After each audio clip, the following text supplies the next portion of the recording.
Hey guys, welcome to our channel. So in this video I'm going to show you how to create collections in Shopify. So simply what you need to do, just you can see on the left side there are options like products. So simply click on products, now click on collections.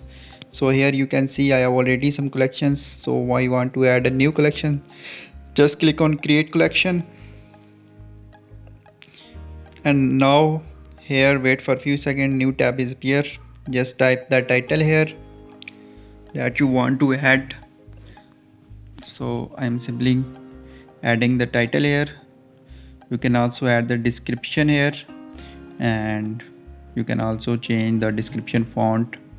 All the options are available here. So here you can select the collection type, automated, manual. So I have selected manual, and you can also add image here that you want to upload. So select any random image, just click on open. So now here you can see our image is being uploaded. Now click on save.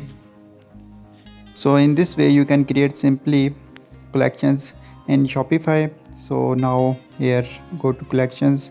So now you can check my collection is available here.